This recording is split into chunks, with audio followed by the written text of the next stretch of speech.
Cek 1, 2, 3, Benny. Halo, halo. Coba Pak Lono. Pak Lono.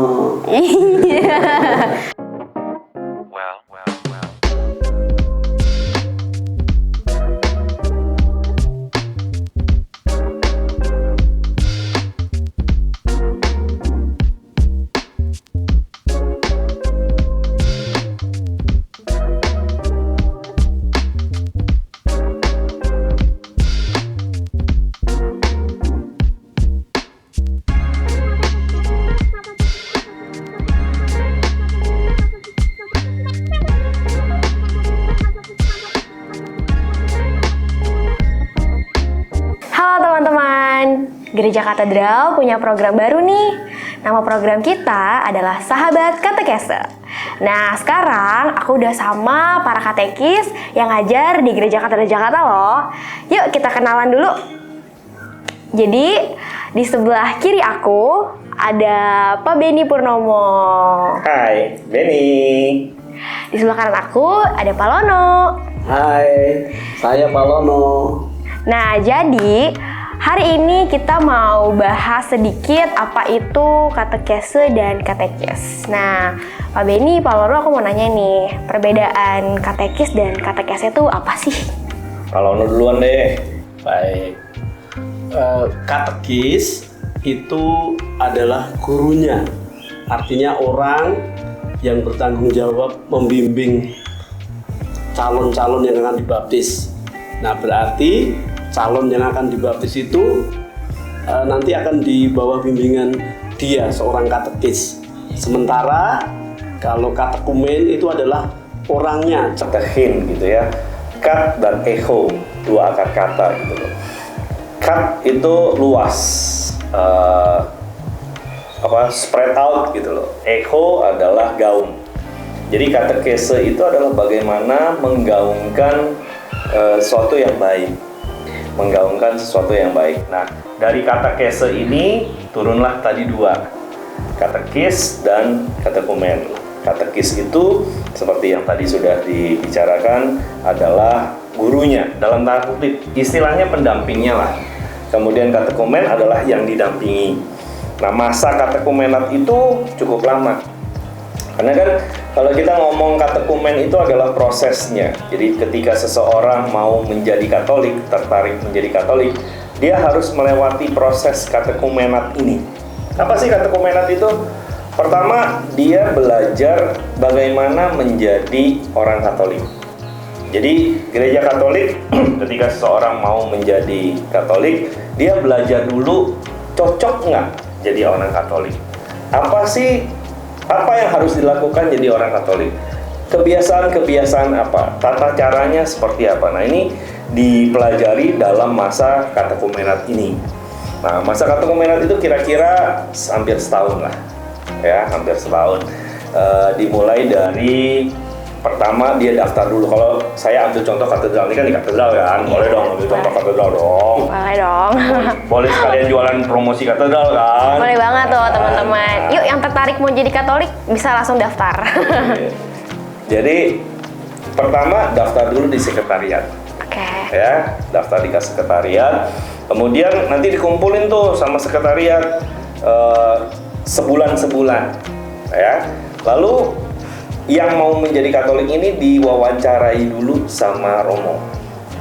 Diwawancarai dulu sama Romo, ditanya latar belakangnya kenapa mau menjadi Katolik, punya kebutuhan apa, lebih ke kenapa mau menjadi Katolik. Ya, karena itu bermacam-macam. Dan prinsipnya adalah bebas. Bebas itu artinya tidak boleh seseorang menjadi Katolik karena keterpaksaan. Jadi menjadi Katolik itu harus dari niat dalam hati dia. Memang banyak orang yang mau jadi Katolik itu pertama-tama karena mau menikah secara Katolik. Nggak apa-apa. Tetapi keputusan kemudian dia mau menjadi Katolik itu harus berdasarkan kehendak bebas dia. Tidak boleh ada paksaan dari siapapun. Itu dasarnya. Setelah itu diwawancari oleh Romo, kemudian kalau lolos berdasarkan ada kriteria tertentu, tentu saja Romo melihatnya. Karena gereja juga nggak mau kan orang main daftar aja kan, Kemudian ya pokoknya gue mau ngerasain aja jadi Katolik, abis itu udah pengen tahu aja ya. Tentu saja prosesnya tidak seperti itu. Jadi betul-betul dipelajari niatnya itu yang benar-benar. Setelah itu ada istilahnya matrikulasi. Matrikulasi itu 4 minggu. Ya, setiap minggu sama Romo langsung dikasih dasar-dasar mengenai katekumen ini. Prosesnya seperti apa. Nah, prosesnya ini adalah yang pertama, begitu masuk nggak langsung jadi katekumen. Tadi kan Pak Lono bilang katekumen itu ada pesertanya. Nah, itu katekumen dalam tanda kutip ada tingkatannya. Begitu masuk, istilahnya pre-katekumenan. Jadi belum dianggap katekumen. Itu 15 kali belajar dulu. Nah, belajar tuh ketemu Pak Lono, ketemu saya gitu ya. Minimal 15 kali dulu peserta ini mempelajari dasar-dasar iman Katolik. Jadi 15 minggu pertama itu mereka belajar doa Katolik. Mereka belajar aku percaya. Mereka belajar tentang kepercayaan Allah Tritunggal.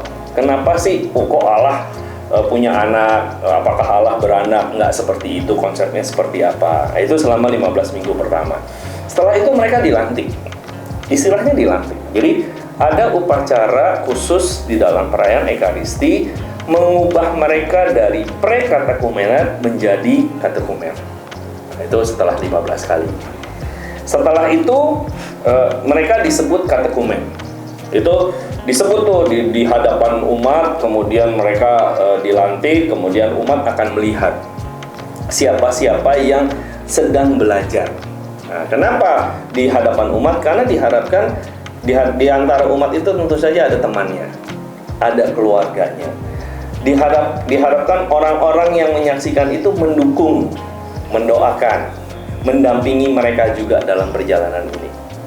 Setelah dilantik menjadi katekumen, mereka belajar kira-kira 25 kali. Ketemu lagi tuh sama saya, sama Pak Lono di kelas gitu ya. Setiap minggu kami sediakan waktu setiap minggu. Nah, itu belajar lagi mengenai hal-hal yang lebih mendalam tentang iman Katolik.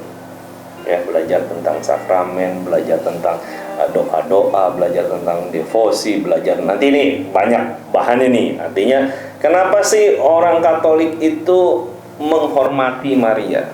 Orang banyak salah menyembah Maria. Orang Katolik tidak pernah menyembah Maria. Menghormati Maria iya, dan seterusnya gitu. Setelah 25 kali mereka siap, mereka dilantik lagi. Jadi tadi 15 kali jadi dari pre-katekumenat menjadi katekumen. Setelah 25 kali lagi mereka dilantik menjadi calon baptis. Nah, calon baptis ini udah deket untuk dibaptis. Tapi apakah calon baptis ini pasti dibaptis? Belum. Mereka masih ada rekoleksi istilahnya. Mereka harus dites dulu. Mereka harus ditanya lagi apakah benar mau menjadi Katolik. Nah, kalau misalnya di tengah jalan itu mereka merasa bahwa nggak cocok, walaupun sudah belajar terus nggak cocok, nggak apa-apa.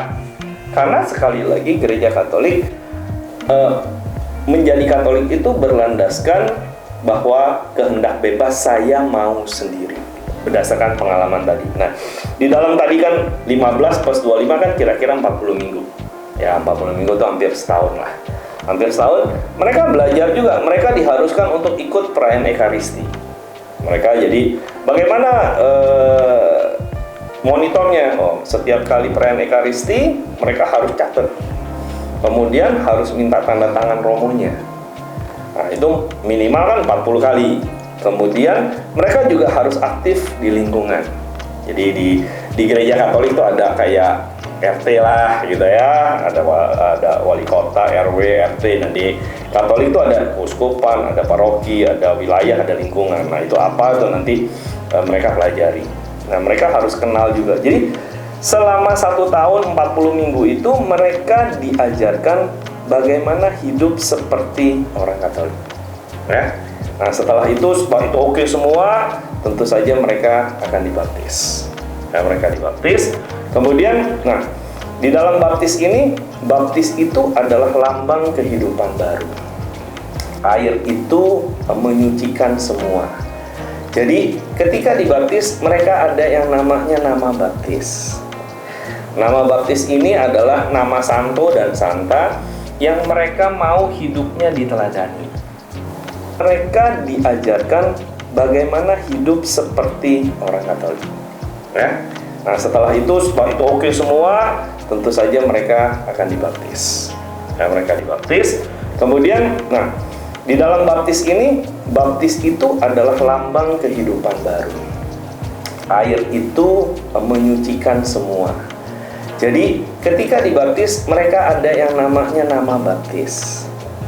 Nama baptis ini adalah nama santo dan santa yang mereka mau hidupnya diteladani. Misalnya saya namanya Ignatius gitu kan. Ignatius. Kenapa saya meneladani Ignatius? Oh, Santo Ignatius itu ada. Ignatius, saya membaptis kamu dalam nama Bapa dan Putra dan Roh Kudus. Jadi saya dari Beni Purnomo yang hidupnya nggak benar, hidupnya ancur-ancuran, yang gelap lah istilahnya.